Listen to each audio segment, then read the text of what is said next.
नमस्कार दोस्तों, आप सभी का एक बार फिर से स्वागत है हमारे YouTube चैनल tour guide with Negi ji में। दोस्तों, आज मैं आपको लेकर चलूंगा भगवान शिव के प्रमुख ज्योतिर्लिंगों में से एक जागेश्वर धाम में। यह मंदिर हिमालय की गोद में बसा एक ऐसा प्राचीन और चमत्कारी मंदिर है कि सच्चे मन से प्रार्थना करने वालों की यहाँ सभी मनोकामना पूरी होती है। इस मंदिर के बारे में कहा जाता है कि सबसे पहली बार धरती पर शिवलिंग को पूजने की प्रथा यहीं से शुरू हुई थी। यह मंदिर भगवान शिव के ज्योतिर्लिंगों में से भी एक माना जाता है और इस मंदिर की खासियत ये है कि जिस दंपति की संतान नहीं हो रही, वो महिला अगर यहाँ पर आकर रात भर हाथ में दिया लेकर प्रार्थना करे तो उसको संतान की प्राप्ति होती है और ये बात यहाँ पर प्रमाणित भी है। इसलिए आज आपको बताते हैं इस मंदिर की कंप्लीट डिटेल्स को कि आप इस मंदिर में कैसे पहुंच सकते हैं, ये मंदिर क्यों प्रसिद्ध है और क्यों ये भगवान शिव का एक प्रमुख मंदिर है। दोस्तों, जागेश्वर धाम उत्तराखंड के अल्मोड़ा शहर से 35 किलोमीटर की दूरी पर स्थित बेहद ही सुंदर और खूबसूरत मंदिर है। यहाँ पहुंचने के लिए आपको सबसे पहले हल्द्वानी आना होगा। हल्द्वानी तक आप बस और ट्रेन दोनों ही तरह से पहुंच सकते हैं। इसके बाद का रास्ता आपको सड़क से ही तय करना होगा। हल्द्वानी से जागेश्वर धाम की दूरी 125 किलोमीटर की है और यहाँ के लिए सुबह सुबह बस भी चलती है। बस आपको सुबह सुबह 6 से 7 बजे तक ही मिलेगी। इसके बाद यहाँ के लिए आप टैक्सी लेकर जा सकते हैं और अगर आपको हल्द्वानी से डायरेक्ट जागेश्वर के लिए बस नहीं मिलती है तो आप पहले अल्मोड़ा चले जाइए और फिर अल्मोड़ा से टैक्सी या बस जो भी मिले वो लेकर आप पहुंच जाइए जागेश्वर धाम में। या फिर अगर आप डायरेक्ट ही टैक्सी से जाना चाहते हैं तो हल्द्वानी बस स्टेशन और रेलवे स्टेशन के बाहर आपको टैक्सी मिल जाएंगी जो बुकिंग में ले जाते हैं सीधे जागेश्वर धाम।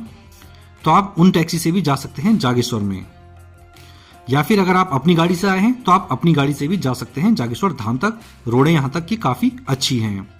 दोस्तों, ये मंदिर बहुत ही खूबसूरत लोकेशन पर है। जहां पर मंदिर है यहाँ का सारा इलाका देवदार के घने जंगलों के बीच में है। मंदिर को देखकर ही मन खुश हो जाता है। मंदिर जैसे ही आप पहुंचेंगे तो यहीं पर आपको प्रसाद वगैरह सब कुछ मिल जाएगा और अगर आप यहाँ पे कुछ दिन रुकना चाहते हैं तो मंदिर के आसपास ही कई सारे होटल हैं, तो आप इन होटलों में रुक सकते हैं। अब चलते हैं मंदिर में और बताते हैं आपको कि ये मंदिर क्यों प्रसिद्ध है और किसने इसको बनाया था। दोस्तों, जागेश्वर धाम 125 छोटे बड़े मंदिरों का एक समूह है। यहाँ पर ज्यादातर मंदिरों में शिवलिंग स्थापित हैं। इन मंदिरों के बारे में कहा जाता है कि ये मंदिर 2500 सालों से भी पुराने हैं, जिनका निर्माण पांडवों ने करवाया था। इसका उल्लेख पुराणों में भी मिलता है। दोस्तों, यहाँ पर बने मंदिरों की शैली बहुत ही आकर्षक है और जो भी इन मंदिरों को देखता है वो यहाँ इनको देखता ही रह जाता है। यहाँ पर पत्थरों की नक्काशी करके मंदिरों को बनाया गया है जो देखने में बेहद ही खूबसूरत दिखाई देते हैं। यहाँ मंदिर के बगल में ही जटागंगा नाम की एक छोटी नदी भी बहती है। इसे भी बेहद ही पवित्र माना गया है। दोस्तों, इस नदी की खासियत यह है कि ये पश्चिम से पूरब की ओर बहती है, जबकि यहाँ पर बहने वाली ज्यादातर नदियां पूरब से पश्चिम की ओर बहती हैं। दोस्तों, आम दिनों में इस मंदिर में भीड़ थोड़ा कम रहती है, लेकिन सावन के मौसम में यहाँ पर भक्तों का जमावड़ा लगा रहता है। इस मंदिर को भगवान शिव का एक ज्योतिर्लिंग माना जाता है और इस मंदिर के बारे में स्थानीय लोग और पंडित बताते हैं कि भगवान शिव और सप्त ऋषियों ने इस भूमि पर तपस्या की थी और पृथ्वी पर पहली बार शिवलिंग को पूजे जाने की प्रथा यहीं से शुरू हुई थी। दोस्तों, इस मंदिर में यह भी मान्यता है कि अगर किसी दंपति को संतान का सुख नहीं मिल पा रहा और वो महिला यहाँ पर आकर पूरी रात हाथ में दिया लेकर प्रार्थना करे तो उसे निश्चित ही संतान की प्राप्ति होती है। यह मंदिर अल्मोड़ा का सबसे प्रसिद्ध मंदिर है। यहाँ पर भारत की बड़ी बड़ी हस्तियां भी माथा टेकने आती हैं।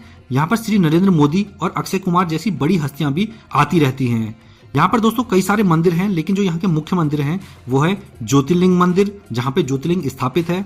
इसके अलावा मृत्युंजय मंदिर, हनुमान मंदिर, पुष्टि मंदिर, केदार मंदिर, कुबेर मंदिर और बटुक भैरव मंदिर, ये यहाँ के कुछ प्रमुख मंदिर हैं। यहाँ इतने सारे मंदिरों को देखकर ऐसा लगता है जैसे मंदिरों के बीच में ही हम कहीं खो गए हों। इसके अलावा दोस्तों, इस मंदिर प्रांगण में ही देवदार का एक अद्भुत पेड़ भी आपको देखने को मिल जाएगा। ये पेड़ 1000 सालों से भी पुराना है। इस पेड़ को भगवान शंकर और माता पार्वती का रूप माना जाता है, क्योंकि ये पेड़ नीचे से एक है किंतु ऊपर जाते जाते ये 2 हिस्सों में बढ़ जाता है। ये पेड़ उत्तराखंड का सबसे विशाल देवदार का पेड़ भी है। आपको मंदिर के अलावा इस तरह का पेड़ और कहीं भी देखने को नहीं मिलेगा। और दोस्तों, यहाँ पर मंदिरों की स्थापना तो हजारों साल पहले हुई थी, लेकिन बाद में आदि गुरु शंकराचार्य ने यहाँ मंदिरों का पुनर्निर्माण करवाया और चंद शासकों के समय में भी कई नए मंदिर यहाँ पर बनाए गए। तो दोस्तों, अगर आप भी करना चाहते हैं भगवान शिव के इस प्राचीन और अद्भुत मंदिर के दर्शन, तो आप साल भर में यहाँ पर कभी भी आ सकते हैं। ये मंदिर दर्शनों के लिए साल भर खुला रहता है। मंदिर के आसपास ही आपको होटल और रेस्टोरेंट भी मिल जाएंगे, जहां आपकी रहने और खाने की व्यवस्था यहीं पर हो जाती है। आशा करता हूँ आपको ये वीडियो पसंद आया होगा और आपको मंदिर से जुड़ी सभी जानकारियां मिल गई होंगी। दोस्तों, वीडियो पसंद आया हो तो वीडियो को लाइक और हमारे चैनल को सब्सक्राइब करना बिल्कुल भी ना भूलें, ताकि आपको आगे भी ऐसे ही वीडियोस मिलते रहें। वीडियो में लास्ट तक बने रहने के लिए धन्यवाद। जय हिंद।